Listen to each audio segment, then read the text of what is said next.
오늘도 저희들에게 귀한 안식일을 허락하여 주셔서 함께 이렇게 모여서 예배할 수 있는 귀한 시간을 허락해 주심을 감사드립니다. 아멘. 사랑하는 주님, 저희들 일주일 동안 세상에 살면서 많은 시련과 많은 힘든 일들이 있었지만은 주님께서 주시는 이 귀한 안식일을 통하여 주님의 귀한 사랑 안에서 다시 한번 하나님을 바라보고 또 사랑하는 우리 성도님들을 생각하고 또 이렇게 귀한 말씀을 통하여 저희들을 새로운 생명의 세계로 인도해 주실 것을 인하여 너무나 감사드립니다. 아멘.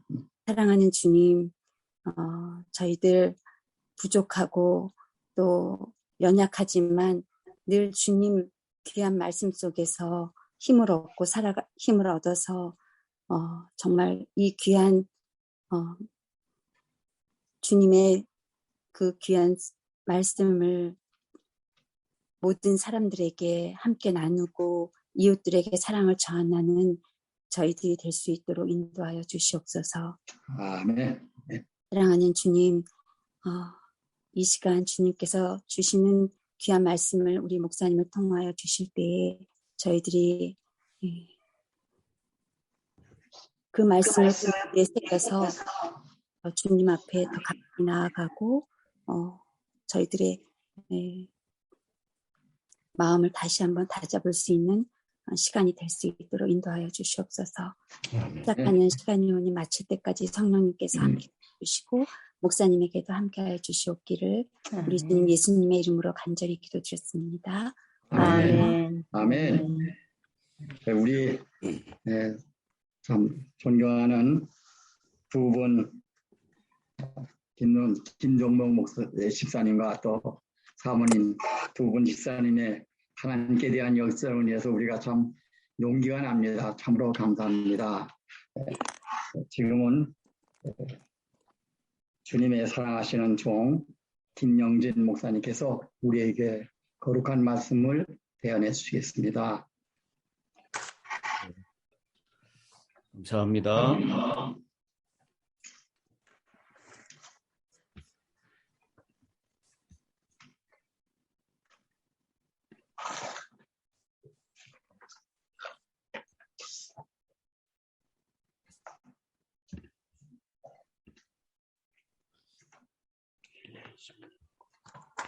오늘 저는 엘리야의 심령과 능력으로라는 제목으로 함께 은혜를 나누려고 합니다. 말라기 4장 4절로 6절에 있는 말씀을 보겠습니다. 너희는 내가 호렙에서 온 이스라엘을 위하여 내 종 모세에게 명한 법, 곧 율례와 법도를 기억하라.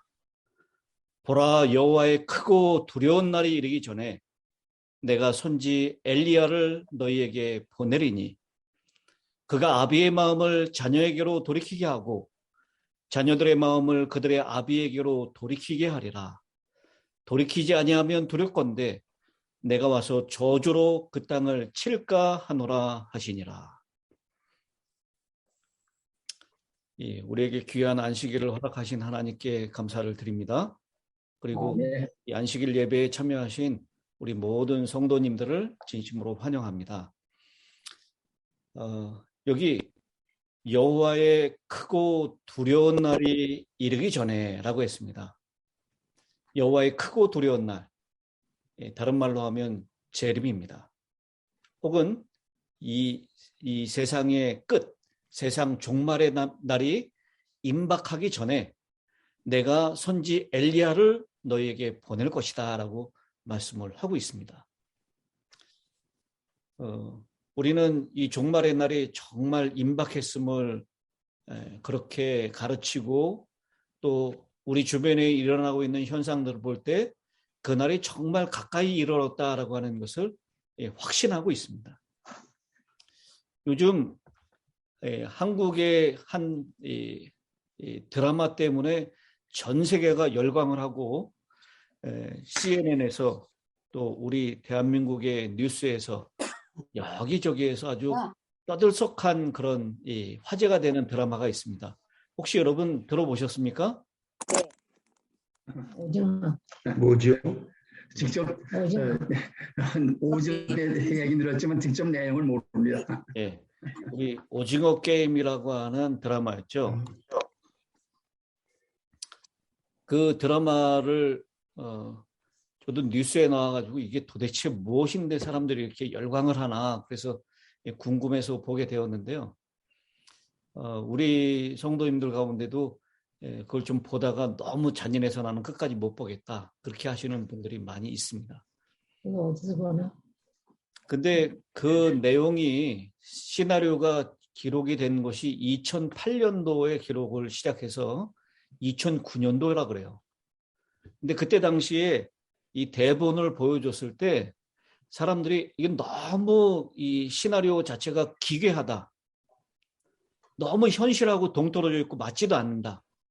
그래서 캐스팅도 잘 되지 않았고 그리고 그 영화를 제작하겠다라고 하는 드라마를 제작하겠다라는 사람이 없었다는 겁니다. 그래서 거의 10년을 묵혀놨어요. 이 시나리오를. 그러다가 2009년도에 그 시나리오가 완성됐는데 10년이 지난 오늘날 그것을 사람들에게 대본을 보여줬을 때 너무 현실적이다. 너무 우리가 사는 세상을 정말 잘 정확하게 짚어냈다. 그리고 이게 아주 사람들에게 큰 호응을 받고 인기를 얻을 것 같다. 이렇게 해가지고 드라마로 제작이 됐습니다. 그래서 전 세계 80여 개국의 TV 드라마 부분에서 1위를 차지하는 그래서 이거를 이제 우리 한국 사람이 제작을 했는데 넷플릭스라고 하는 그 미국에 있는 그 TV 방송사에서 영화 만드는 그곳에서 이제 제작을 해서 송출을 했습니다. 넷플릭스 회장이 이것 때문에 뭐 거기에 나오는 옷도 입고 뭐 이렇게 그것을 설명하는 모습을 봤는데요. 이것 때문에 1000배의 수익을 얻었다. 그렇게 얘기를 합니다.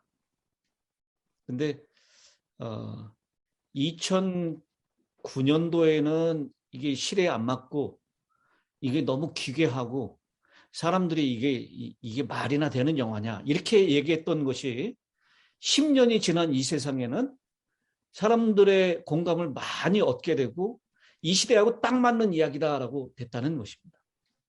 이렇게 한 10년이 지나가면서 사람의 생각과 가치관과 이 세상에 살아가는 형편이 너무나도 빠르게 변화되었다라고 하는 것이죠. 거기에 있는 내용은 아주 간단합니다. 어렸을 때 어린아이들이 놀던 게임들을 적용을 하는데 그 게임에서 지면 죽는 거예요. 그리고 그 게임에서 승리한 사람이 엄청난 400억이 넘는 그 비용을 상급으로 타게 되는 것입니다. 일확천금을 누리고 있고 이 사람들이 한탕주의를 누리고 있는 현대인들의 공감을 충분히 이끌어내기에 그런 드라마가 되었기 때문에 전 세계가 열광을 하고 있고 그것 때문에 아주 이 지구상이 아주 난리가 났습니다.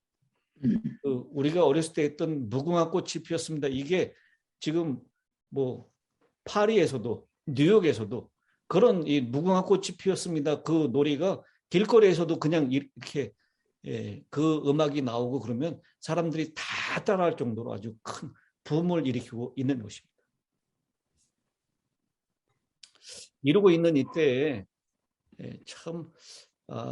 이 세상이 너무나 빠르게 급변하고 있고 그리고 정말 말도 안 되는 일들이 우리 주변에 일어나고 있는 이때 마지막이 가까운 여호와의 크고 두려운 날이 이르기 전에 엘리야를 보내시겠다라고 하는 약속. 그리고 누가복음 1장 17절에 저가 또 엘리야의 심령과 능력으로 주 앞에 앞서가서 아비의 마음을 자식에게 거스리는 자를 의인의 슬기에 돌아오게 하고 주를 위하여 세운 백성을 예비하리라 라고 했습니다. 여기 있는 말씀 보면 여기 저가라고 표현된 이 말씀은 누구를 얘기하는 것이냐면 침례 요한을 얘기하는 것이죠. 예수님이 초림하기 앞서 침례 요한이 예수님의 초림을 위해서 준비를 했다라고 하는 것으로 우리가 잘 이해를 하고 있습니다. 마찬가지로 예수님이 재림을 하기에 앞서 엘리야의 심령과 능력을 가지고 주의 재림을 맞이하기 위하여 이 세상에 주어지는 마지막 경고의 기별인 세 천사의 기별, 엘리야의 기별을 가지고 외치고 있는 남은 백성들이 바로 우리들이다라고 우리는 그렇게 주장하고 깨닫고 있습니다.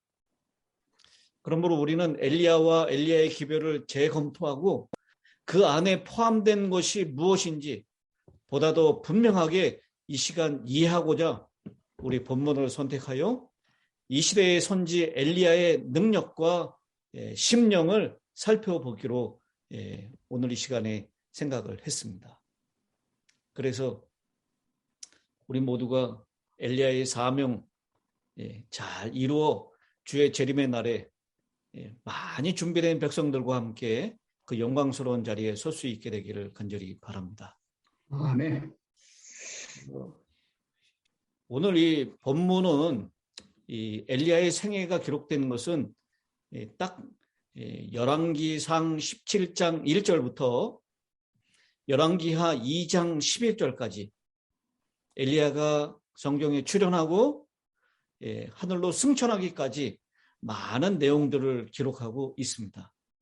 그런데 오늘 그의 생애 가운데 세 국면의 특성을 함께 살펴보면서 엘리야가 어떤 신비로운 가운데 어떤 심령과 특성들을 가지고 있는지를 살펴보면서 은혜를 받고자 합니다. 먼저 17장 열왕기상 17장 1절에 엘리야가 처음으로 언급이 되기 시작하는데요. 엘리야의 출현을 우리가 이해하기 위해서는 성경을 열왕기상 16장 29절부터 보는 일이 필요합니다. 17장 1절에 엘리야가 등장하기 전 그때의 상황이 어땠는지를 보겠습니다. 열왕기상 16장 29절부터 있는 말씀입니다. 유다 왕 아사 제38년에 오므리의 아들 아합이 누구의 아들이라고요? 오므리. 네. 오므리의 아들 아합이 이스라엘 왕이 되니라. 오므리의 아들 아합이 사마리아에서 22년을 이스라엘을 다스리니라. 여러분 아합 왕이 몇 년을 다스렸다고요? 22년. 22년을 다스렸다. 이런 악한 왕들은 좀 짧게 다스렸으면 좋았는데 22년이나 북방 이스라엘을 통치한 것입니다. 오므리의 아들 아합이 그 전에 모든 사람보다 여호와 보시기에 악을 더욱 행하여, 그러니까 이 이스라엘 북방 이스라엘 왕들 중에서 가장 악한 왕을 뽑으라 그러면 이 아합이라고 할 수 있습니다. 그런데 어떤 악을 행한다고 얘기하냐면요. 31절입니다. 느밧의 아들 여로보암의 죄를 따라 행하는 것을 오히려 가볍게 여기며 시돈 사람의 왕 엘바알의 딸 이세벨로 아내를 삼고 가서 바알을 섬겨 숭배하고 사마리아에 건축한 바알의 사당 속에 바알을 위하여 단을 쌓으며 또 아세라 목상을 만들었으니 저는 그 전에 모든 이스라엘 왕보다 심히 이스라엘 하나님 여호와의 노를 격발하였더라. 이 아합 왕의 시대의 모습을 이 열왕기상 16장 29절부터 설명을 하는데 한마디로 이 아들 느밧의 아들 여로보암의 죄, 이게 어떤 죄죠? 이런 표현이 성경에 자주 등장하는데요.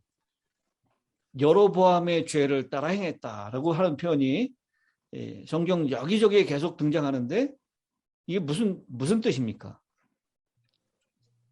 우상 숭배 아니에요? 우상 숭배입니다. 예. 여로보암의 죄, 그것은 바로 우상 숭배예요. 우상 숭배만큼 여호와 하나님의 노를 격발시키는 일은 없습니다. 우리 십계명에도 여호와 하나님은 뭐 하는 하나님이니? 질투하는 하나님이니. 이 우상 숭배는 하나님 아버지를 아버지라고 부르지 않고 이 옆집 아저씨를 아버지라고 부르는 것 같은 거예요. 여러분, 만약에 여러분의 자녀들이 혹은 손자녀들이 여러분들에게 아버지, 할아버지 이렇게 부르지 않고 옆집에 있는 아저씨한테 아버지, 할아버지라고 해서 더 친근하게 한다면 얼마나 이건 이 가슴에 이 중심에 불이 붙는 듯한 그런 질투심을 느끼겠습니까? 이 우상 숭배의 죄는 이 하나님께 그러한 죄였어요. 근데 이 여로보암의 죄를 따라 행하는 것을 오히려 가볍게 여겼다. 그러면서 전국이 바알과 아세라를 섬기는 그런 우상 숭배의 나라로 만들었다. 그래서 이스라엘의 모든 왕보다 이스라엘 하나님 여호와의 노를 심히 격발하였다라고 그렇게 말씀합니다. 그러면서 그 시대의 단적인 한 사건을 34절에 기록하고 있어요.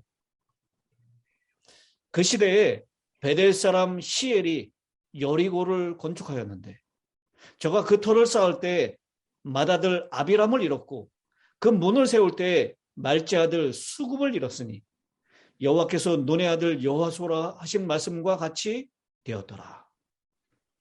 여러분, 우리 신명기를 공부하면서 이미 잘 알고 있죠. 이거 한번 다뤘던 내용입니다. 여호수아 6장 26절에 있는 말씀이고 여호수아가 그때 맹세로 무리를 경계하여 가로되 이 여리고성을 누구든지 일어나서 건축하는 자는 여호와 앞에 저주를 받을 것이라. 그 기초를 쌓을 때에 장자를 잃을 것이요 문을 세울 때에 막내 아들 계자를 잃으리라 하였더라. 여러분, 가장 악한 왕 아합 그리고 가장 악한 왕비 이세벨, 이스라엘이 하나님을 떠나서 우상 숭배에 깊이 물들어 있었고 하나님의 말씀은 무시당했고 하나님을 섬기는 전들은 전부 다 우상을 섬기는 곳으로 다 바뀌어졌습니다. 하나님의 말씀을 등한히 했고 하나님의 말씀과 멀어졌고 그래서 이 히엘 사람, 아까 우리 봤었죠? 베델 사람 시엘이 여리고를 건축하는, 이게 하나님의 말씀을 알지 못했는지 아니면 무시했는지 이런 단적인 예를 표현하고 있는 것입니다. 그때 당시에 이스라엘 백성들의 모습을 이 사건을 통해서 표현해주고 있는 것입니다. 여러분, 터를 쌓을 때 맏아들 아비람을 잃었으면 왜 아들이 장자가 죽었을까 궁금하게 생각하고 주변에 있는 사람들이 이 여리고 건축하면 큰아들이 이 터를 쌓으면 큰아들 죽는다 그랬어. 그러면 그때라도 중단했어야 되는 거 아닙니까? 근데 문을 세웠어요. 여러분, 이 히엘이 여리고 성을 건축하면서 문을 세울 때 좀 떨렸을까요? 분명히 하나님의 말씀에 문을 세울 때 막내 아들이 또 죽는다 그랬는데 터를 세울 때 장자가 죽었고 이미 죽었고 이제 문을 세울 때 막내 아들이 죽는다라고 했는데 이 히엘이 그 문을 세울 때 좀 떨림이 있었을 것 같습니까?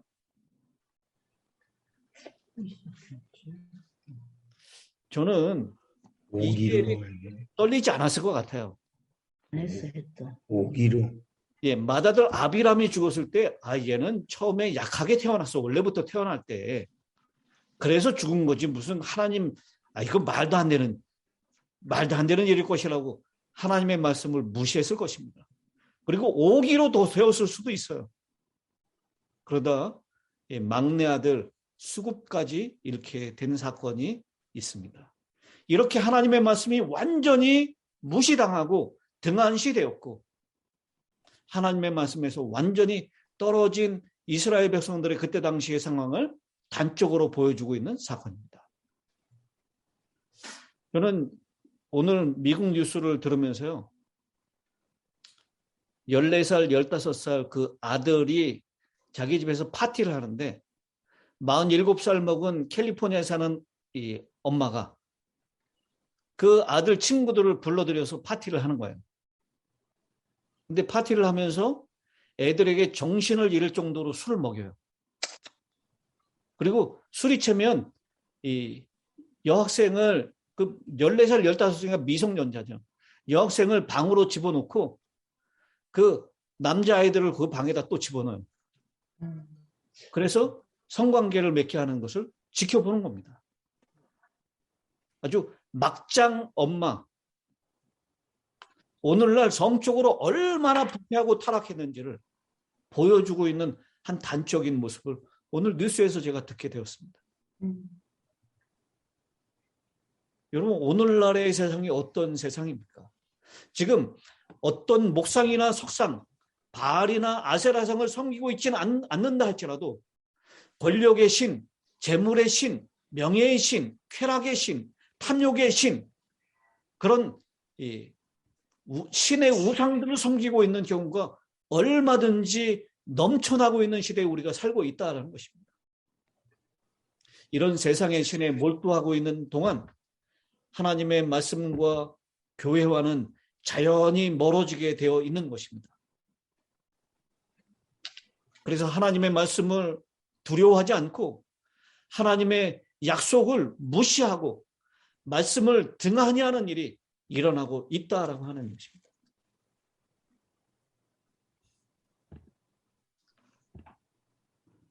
신명기 11장 16절로 17절에 있는 말씀입니다. 너희는 스스로 삼가라.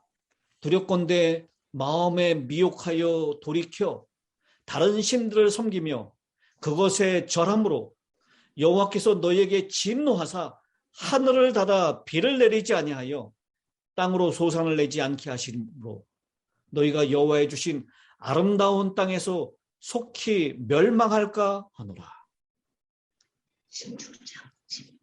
여러분, 열왕기하 17장 1절에 등장하고 있는 이 디셉 사람, 요단 동편의 한 작은 산악지대에 있는 디셉 사람 엘리야가 등장하는 사건 가운데 바로 이 그때 당시 시대의 모습을 한탄하면서 하나님의 말씀을 깊이 연구하는 가운데 다른 신들을 섬기며 그것들에게 절할 때 이 땅에 하늘을 닫아서 비를 내리지 않게 할 것이다 라고 하는 이 하나님의 약속의 말씀을, 경고의 말씀을 깊이 명심한 한 사람이 믿음을 가지고 용기를 내어서 아합 왕에게 달려가서 이 예언의 말씀을 직접적으로 전달한 것입니다. 열왕기상 17장 1절에 있는 말씀을 제가 읽겠습니다. 길라앗에 우거하는 자 중에 디셉 사람 엘리야가 아합에게 말하되 내가 섬기는 이스라엘의 하나님 여호와께서 살아계심을 두고 맹세하노니 내 말이 없으면 수년 동안 비도 이슬도 있지 아니하리라 하니라.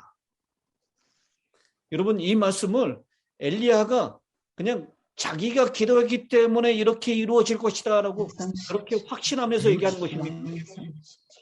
오늘 이 신명기 11장 16, 17절에 있는 이 말씀대로 우상을 섬기게 되면 비를 내리지 않을 것이다 라고 하는 이 하나님의 약속의 말씀을 믿고 그는 확신 가운데 그렇게 기도했다라는 것입니다.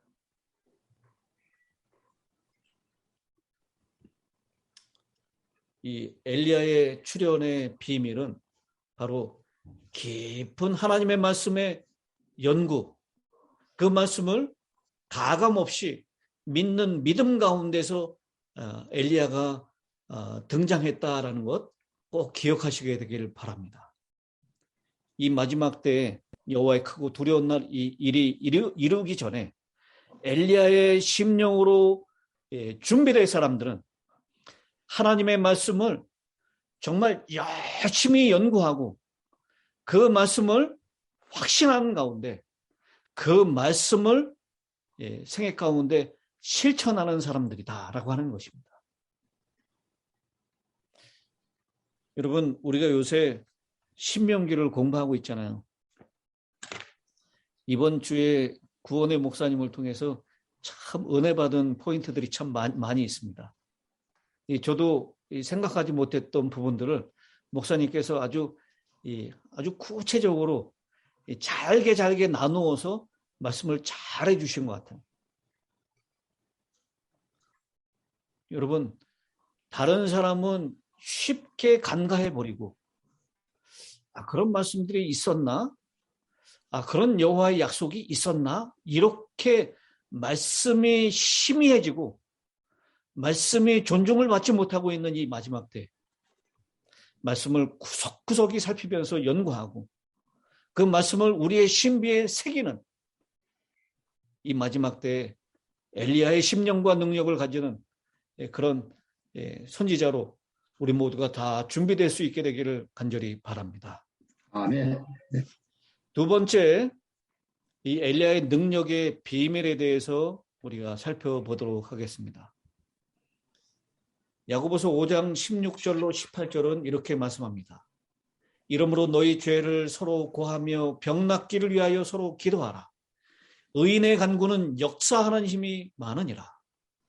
엘리야는 우리와 성정이 같은 사람이로되 저가 비 오지 않기를 간절히 기도한즉 3년 6개월 동안 땅에 비가 아니오고 다시 기도한즉 하늘이 비를 주고 땅이 열매를 맺었느니라.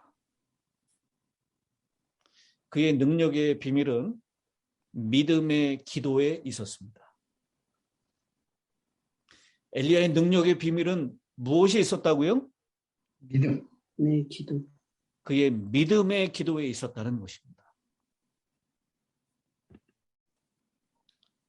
우리 선지자왕 147페이지에 있는 말씀, 148페이지에 이어서 나오는 말씀입니다. 오늘날 세상에는 이와 같은 신앙, 하나님의 말씀의 약속을 붙잡고 하나님께서 들으실 때까지 놓지 않는 신앙이 필요하다. 아멘. 다시 한번 읽어드립니다. 오늘날 세상에서 이와 같은 신앙, 하나님의 말씀의 약속을 붙잡고 하나님께서 들으실 때까지 놓지 않는 신앙이 필요하다. 아멘. 아멘. 엘리야가 아까 신명기 11장에 그렇게 절하면 하늘을 닫아서 비를 내리지 않을 것이다 라고 했어요. 이 약속의 말씀을 붙잡고 그는 기도했고 그 확신을 가지고 아합 왕에게 나가서 그 시골 사람 디셉 사람 엘리야가 담대하게 믿음으로 아합 왕에게 경고를 내린 것입니다. 지금부터 내가 기도하기 전까지는 비가 내리지 않을 것이라고. 우리 야고보서에 있는 말씀, 그가 기도하니 3년 6개월 동안 비가 오지 않았고 다시 기도한즉 하늘이 비를 주고 땅이 열매를 내었다라고 했지 않습니까? 이와 같은 신앙은 우리를 하늘과 밀접히 연결시키고 어둠의 권세와 싸워 이길 힘을 우리에게 가져온다. 하나님의 자녀들은 믿음으로 나라들을 이기기도 하며 의를 행하기도 하며 약속을 받기도 하며 사자들의 입을 막기도 하며 불의 세력을 멸하기도 하며 칼날을 피하기도 하며 연약한 가운데서 강하게 되기도 하며 전쟁에 용맹되어 이방 사람들의 진을 물리치기도 하였다. 오늘날과 같은 세상에서 바로 이런 엘리야와 같은 불굴의 믿음, 그 하나님의 약속의 말씀을 붙잡고 그 말씀이 이루어질 때까지 놓지 않고 기도하는 신앙, 그 신앙이 필요하다라고 하는 것입니다.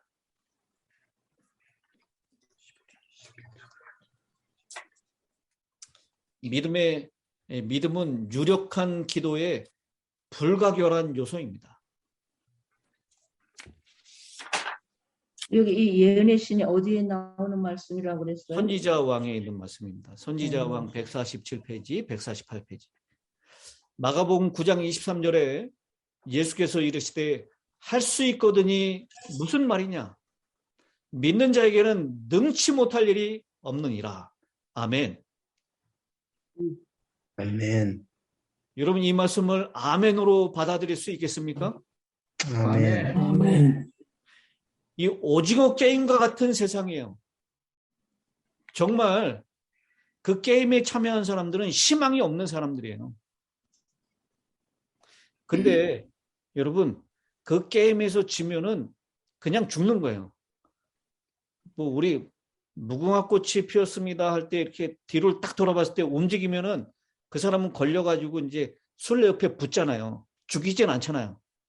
근데 그 게임에서는 뒤를 돌았을 때 움직이는 사람이 걸리면 그냥 총으로 쏴서 죽여요. 너무 잔인한 장면이 나와요. 그래서 그것 때문에 사람들이 그 게임을 하고 난 다음에 다시 현실로 돌아가자고 그 게임을 중단시킬 수 있어요. 과반수가 그 게임을 중단할 것을 원하면 게임이 중단됩니다. 그래서 그 게임이 중단돼요. 그래서 다시 현실로 돌아오는데요. 현실로 돌아온 사람들이 게임에서는 이기면 엄청난 돈을 받는다라고 하는 희망이 있어서 그 게임에 참여했는데 현실로 돌아오니까 그 엄청난 감당하지 못하는 빚 때문에 아무런 희망이 없는 겁니다. 그래서 그 사람들이 다시 그 게임장으로 다시 돌아가요. 죽을 걸 알면서도요. 이런 정말 말도 안 되는 상황이 오늘날 우리가 살고 있는 세상이다라는 것이에요. 그런데 이 세상을 끝낼 수 있는 힘은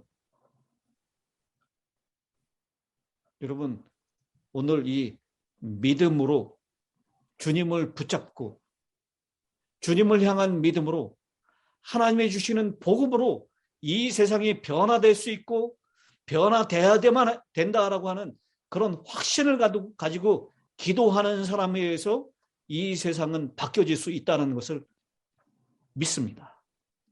아멘. 여기 할 수 있거든이 무슨 말이냐? 믿는 자에게는 능치 못할 일이 없느니라. 아멘. 이 세상은 변화되지 않을 것 같아요. 아무리 길을 써도 바뀌어지는 것이 없는 것 같습니다. 여러분, 그 정말 변화되지 않는 것 가운데 가장 큰 것이 무엇입니까? 바로 내 마음 아닙니까? 내 마음이 변화되지 않아요, 정말. 아무리 결심하고 다짐해도 또 제자리 걸음입니다. 죄를 짓지 않기로 결심하고 다짐하고 기도해도 또 제자리 걸음처럼 보여요. 그러나 오늘 이 엘리야가 드렸던 기도, 오늘 이 약속의 말씀에서 할 수 있거든이 무슨 말이냐? 믿는 자에게는 능치 못할 일이 없느니라 라고 했던 그 믿음이 저와 여러분의 믿음이 될 수 있기를 간절히 바랍니다. 아멘. 그래서 11장 6절에 믿음이 없이는 기쁘시게 못하나니 하나님께 나아가는 자는 반드시 그가 계신 것과 또한 그가 자기를 찾는 자들에게 상 주시는 이심을 믿어야 할지니라. 여러분 하나님이 계신 것을 믿으십니까? 아멘. 아멘. 또 그분을 찾는 자들에게 역전시키시고 이 상황을 바꾸시고 결국 우리에게 영생 복락을 주신다는 것을 믿으십니까? 아멘. 우리가 이 오징어 게임에서 승리해가지고 그 상을 받는 것이 아니라 예수를 믿을 때 상을 받을 수 있다는 것. 그 믿음이 우리 모두의 믿음이 되길 바랍니다. 요한일서 5장 14절 15절 그를 향하여 우리의 가진 바 담대한 것이 이것이니 그의 뜻대로 무엇을 구하면 들으심이라. 우리가 무엇이든지 구하는 바를 들으시는 줄을 안즉 우리가 그에게 구한 그것을 얻은 줄을 또한 아느니라. 아멘. 우리 모두에게 이 하나님의 약속의 말씀. 그래서 우리가 하늘아버지께 엘리야의 굳센 인내력을 가지고 탄원하고 기도할 때 그분께서 약속하신 바를 모두 이루어 주실 수 있는 분이다. 하나님께서 당신의 보좌에 명예를 걸고 당신의 말씀을 반드시 성취시켜 주신다라고 하는 그 믿음 가지고 주님께 기도할 수 있게 되기를 간절히 바랍니다. 아멘. 우리가 엘리야의 심령과 능력을 지니기 위해서는 믿음으로 기도해야 합니다. 기도는 실증을 필요로 하지 않습니다. 증명되는 것을 필요로 하지 않습니다. 기도는 실행만을 필요로 합니다. 이게 이루어질까? 이게 불가능한 것처럼 보이는데 증명돼야지만 그 기도하는 거 그거 아니에요. 그건 기도가 아닙니다. 이루어질 수 있다는 믿음을 가지고 우리가 기도할 때 그것이 실행된다라는 것입니다. 그러나 우리의 기도가 사람이 귀를 돌이키고 율법을 듣지 아니하면 그의 기도도 가증하니라 라고 했습니다. 우리의 기도가 말씀의 언약에 기초된 것이면 담대히 믿음으로 기도함으로 그 모든 것을 요구할 수 있고 그 요구한 것을 하나님의 보좌에 명예를 걸고 당신의 말씀을 성취시키신다라는 것입니다. 하나님, 저에게 로또 맞게 해주십시오. 이거 하나님이 원하는 기도가 아닐 수도 있잖아요. 오늘 엘리야가 우상 숭배에 아주 찌들은 이스라엘을 보면서 하나님 비가 내리지 않게 해주십시오. 기도했던 것. 이건 하나님의 약속의 말씀을 의지해서 드린 기도였습니다. 그리고 또다시 비가 오게 해주십시오라고 하는 기도도 하나님의 약속의 말씀에 의지해서 드린 기도였습니다. 우리가 하나님께 기도할 때 그렇게 말씀의 언약에 의지해서 말씀에 기초한 기도를 드릴 수 있게 되기를 바랍니다. 아멘. 이 마지막 때 여호와의 크고 두려운 날이 이르기 전에 엘리야의 심령과 능력으로 우리가 일어나기 위해서는 기도해야 합니다. 더 많이 기도해야 합니다. 기도할 핑계와 이유를 많이 만들어야 합니다. 기도하고 싶을 때 기도해야 합니다. 왜냐하면 아주 좋은 기회를 소홀히 여기는 것은 죄이기 때문입니다. 또 기도하기 쉽지 않을 때도 기도해야 합니다. 왜냐하면 기도하지 않으면 침체 상태에 빠질 수밖에 없고 그대로 머물러 있는 것은 정말로 위험한 일이기 때문입니다. 특별히 이 마지막 때 늦은 비 성령을 달라고 하나님께 매일 간구할 수 있게 되기를 바랍니다. 비 오기를 위하여 기도하면 비가 반드시 올 것입니다. 오늘 늦은 비 성령의 능력이 나를 변화시키고 우리의 가정을 변화시키고 교회를 변화시키고 우리의 이웃과 세상을 변화시킬 수 있도록 엘리야의 심령과 능력으로 하나님의 재림을 다시 준비시킬 수 있도록 늦은 비 성령의 비가 충만히 내리기를 간구해야 될 것입니다. 아멘. 세 번째, 엘리야의 활동의 비밀을 살펴봅니다. 말라기 4장 5절 6절입니다. 보라, 여호와의 크고 두려운 날이 이르기 전에 내가 선지 엘리야를 너에게 보내리니 그가 아비의 마음을 자녀에게로 돌이키게 하고 자녀들의 마음을 그들의 아비에게로 돌이키게 하리라. 여러분, 아비의 마음이 자녀에게서 떠났어요. 왜 떠났습니까?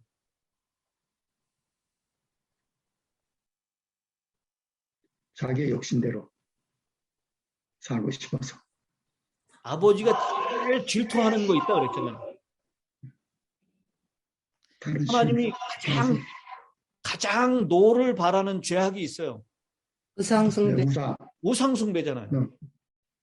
우상숭배 때문에 하늘 아버지를 놔두고 바알신을 아버지라고 부르는 거예요. 아세라 목상을 어머니라고 섬기는 것입니다. 그래서 아비의 마음이 자녀에게로부터 떠났어요. 근데 이것을 다시 돌이키게 하는 일. 자녀들의 마음을 다시 그 아버지에게로 돌이키게 하는 일을 이 엘리야가 그 활동 가운데에서 하게 된다라고 하는 것입니다. 이렇게 하기 위해서는 우리가 뭐라고 부르면, 하나님을 향해서 뭐라고 부르면 그냥 끝날 것 같습니까? 아버지. 예. 하나님을 향해서 아버지 한마디면 끝나는 것입니다. 우리가 아무리 속썩이고 아버지를 실망시키고 아버지에게 큰 죄를 범한 아들이 있다 할지라도 아들이 돌아와서 아버지 잘못했습니다 한마디 하면 그 미워하던 마음이 한순간에 싹 사라지지 않습니까? 엘리야의 사역이 바로 그 일을 하는 것이다라는 거예요. 이사야 63장 16절에 주는 우리 아버지시라. 아브라함은 우리를 모르고 이스라엘은 우리를 인정치 아니할지라도 여호와여 주는 우리의 아버지시라. 상부부터 주의 이름을 우리의 구속자라 하셨군요. 이렇게 주는 우리의 아버지시라라고 하는 이 고백. 이 고백이면 아버지의 마음을 녹이고 그 아들이 아버지에게로 그 마음이 다시 향하여 갈 수 있는 것입니다. 요한복음 14장 18절에 내가 너희를 고와 같이 버려두지 아니하고 너희에게로 오리라라고 주님께서 약속하셨습니다. 지금 우리가 하늘에 계신 우리 아버지여라고 우리 지금 편하게 부르잖아요. 우리 그리스도인이라면 다 이렇게 기도 다 한 번씩 이 주기도문을 하면서 다 그렇게 불렀을 것입니다. 그런데 이 하늘에 계신 우리 아버지여라고 하나님을 아버지라고 부르신 분은 이 마태복음 6장 9절에 예수님이 처음 부르셨어요. 이스라엘 백성들 그 신약 시대에 바리새인들에게 가르침을 받고 찌들어 있었던 율법주의적인 이스라엘 백성들은 감히 하나님을 아버지라고 부를 수 없었습니다. 요한복음 1장 12절에도 영접하는 자 곧 그 이름을 믿는 자들에게는 하나님의 자녀가 되는 권세를 주셨다라고 했습니다. 그러므로 예수 영접의 기별을 그의 활동의 중심으로 삼은 것입니다. 하나님과 언약적으로 계약적인 관계의 신앙을 강조한 것입니다. 하늘에 계신 하나님 아버지와 그 아버지의 품을 떠난 그래서 6,000년간 방황하던 이 땅의 자녀 탕자들과의 연합을 이루기 위하여 그 아버지 품으로 다시 돌이키게 하기 위하여 그는 활동한 것입니다. 여러분 한번 불러보시겠습니까? 하늘에 계신 우리 아버지여. 한번 하늘에 계신 우리 아버지시여. 네. 하늘에 계신 우리 아버지여. 하늘에 계신 우리 아버지여. 이 자체의 말씀에 얼마나 큰 힘이 있는지 모릅니다. 사랑하는 성도 여러분, 고아의 비애와 슬픔을 아십니까? 이 세상에 아무리 부하고 권세가 있다 할지라도 하늘 아버지가 없는 고아는 참으로 불쌍한 것입니다. 아버지가 있는 한 우리는 절대로 두려워할 것이 없습니다. 네. 다시 한번 불러봅시다. 하늘에 계신 우리 아버지여. 하늘에 계신 우리 아버지시여. 엘리야의 심령과 능력을 가진 사람은 하늘 아버지를 백성들에게 올바르게 소개합니다. 그리고 백성들에게 하늘 아버지께로 돌아가자고 호소합니다. 누가복음 11장 11절로 13절입니다. 너희 중에 아비 된 자가 누가 아들이 생선을 달라 하면 생선 대신에 뱀을 주며 알을 달라 하면 전갈을 주겠느냐. 너희가 악할지라도 좋은 것을 자식에게 줄 줄 알거든.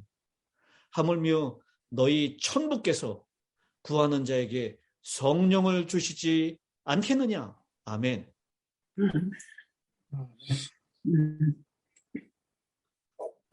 여러분, 우리가 이 세상에 부와 권세와 명예와 쾌락을 다 가지고 있다 한들 하늘 아버지가 안 계시다면 그 사람은 아무것도 가지고 있지 않는 사람입니다.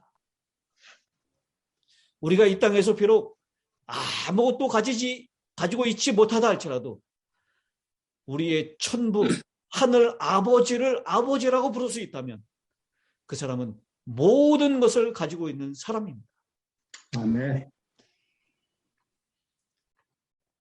우리가 아버지를 먼저 사랑한다고 말할 수 없습니다. 아버지가 먼저 계셨고 먼저 우리를 사랑하셨습니다. 여러분, 정말 진지하고 진실한 마음으로 우리 하늘 아버지를 부르시기 바랍니다. 그리고 전도는 아버지 자랑입니다. 우리 아빠 자랑, 그것이 전도입니다.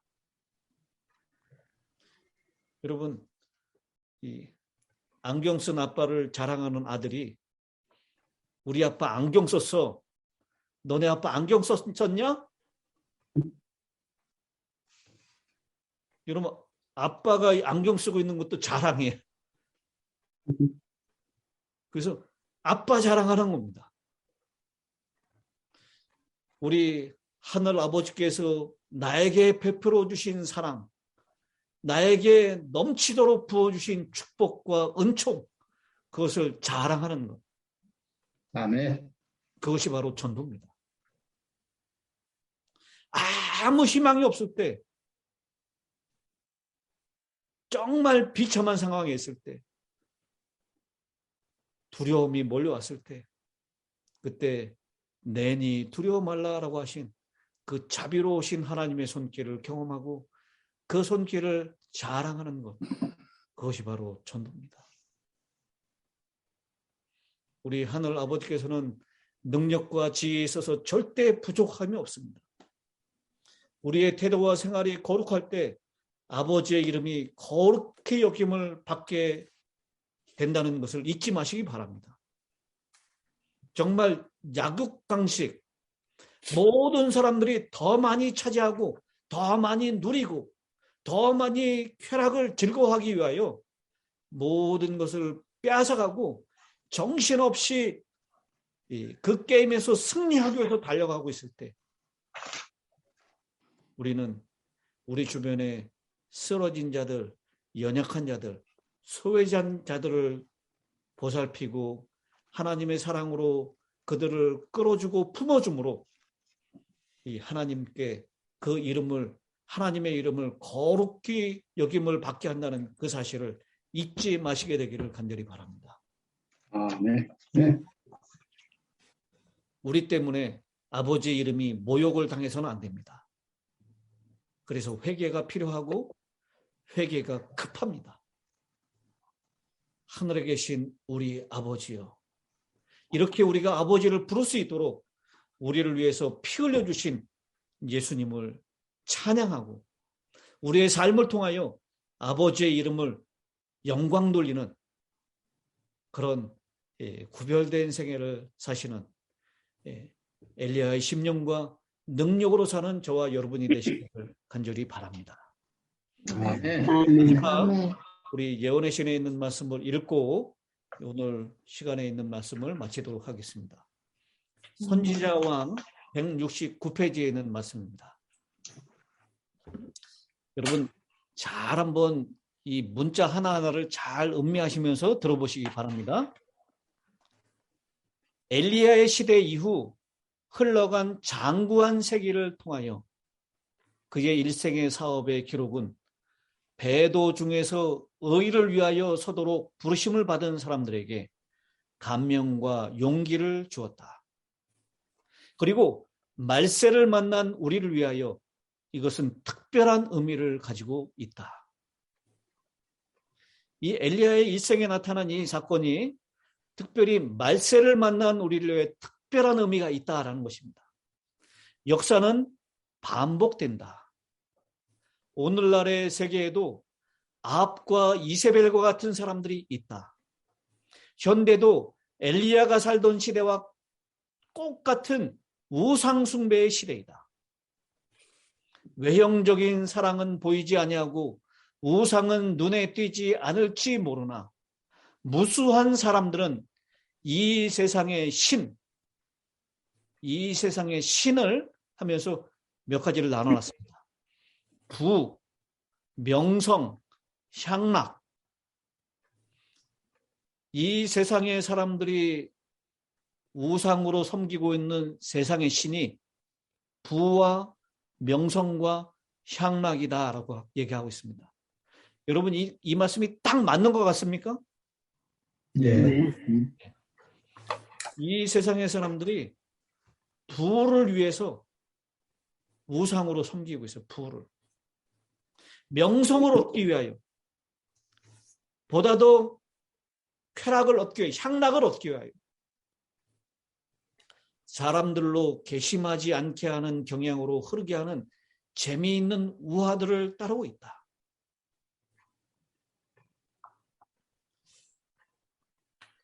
참 하나님의 말씀보다 이 세상에 주는 미디어의 힘, 뉴스나 영화나 책이나 이런 곳에서 전달하는 이 소위 이성적으로 과학적으로 포장되어 있는 이론들이 하나님의 말씀보다 훨씬 더 존중을 받고 영향을 끼치는 시대에 살고 있다는 것입니다. 많은 무리들은 하나님과 그분의 속성에 대한 그릇된 개념을 가지고 있으며 바알의 예배자들처럼 충실히 거짓 신을 섬기고 있다. 그리스도인이라고 주장하는 사람들 중에 많은 사람들까지도 하나님과 그분의 진리에 변함없이 반대되는 세력과 연합하였다. 여러분 여기 참 두려운 말씀이 있지 않습니까? 그리스도인이라고 주장하는 사람들 중에 많은 사람까지도 하나님과 그분의 진리에 변함없이 반대되는 세력과 연합하였다. 그리하여 그들은 하나님에게서 떠나 인간을 높이게 된다. 우리가 전해야 될 마지막 기별은 오직 하나님만을 높이는 기별입니다. 하나님이 이 세상의 창조주요, 구속주요, 이 세상의 회복자며 이 세상의 마지막 희망이시며 그분만이 진정한 쉼을 갈구하고 있는 현대인들에게 쉼을 주실 수 있는 분이시다.